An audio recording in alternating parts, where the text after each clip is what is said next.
Watter een van die volgende beskryf die effek van 'n positiewe katalisator op die netto aktiveringsenergie en die reaksiewarmte van 'n spesifieke reaksie?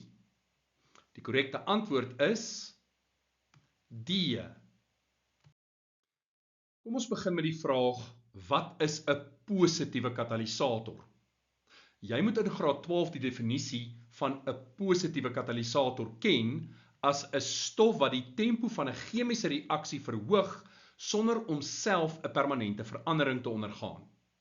Neem mangaandioksied as voorbeeld. Soos jy kan sien, ons begin met waterstofperoksied aan die linkerkant, dit is 'n vloeistof, en dit ontbind dan in water en in suurstofgas. Die mangaandioksied tree op as positiewe katalisator.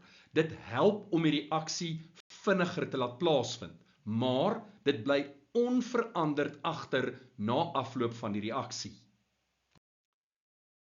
Hier sien jy duidelik die effek van 'n positiewe katalisator op die reaksie. Die aktiveringsenergie word verlaag. Die rooi lyn dui op die reaksie sonder 'n katalisator, terwyl die blou stippellyn die effek van 'n positiewe katalisator illustreer. Nou wat is duidelik vanuit hierdie grafiek?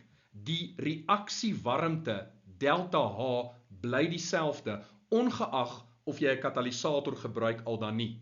Hoekom?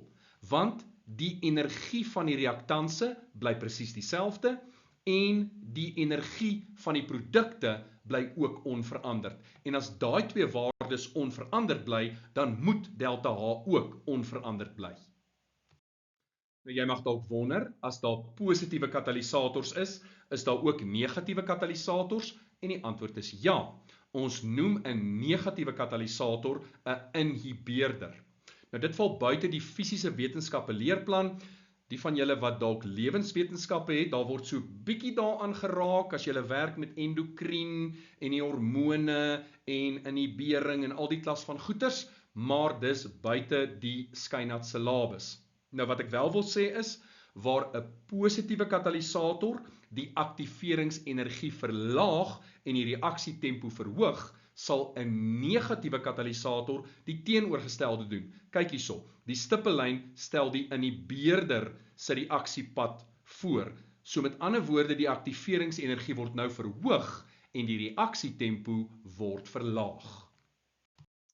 Maar wat doen 'n positiewe katalisator? Dit verlaag die netto aktiveringsenergie, terwyl dit geen effek het op die reaksiewarmte delta H nie.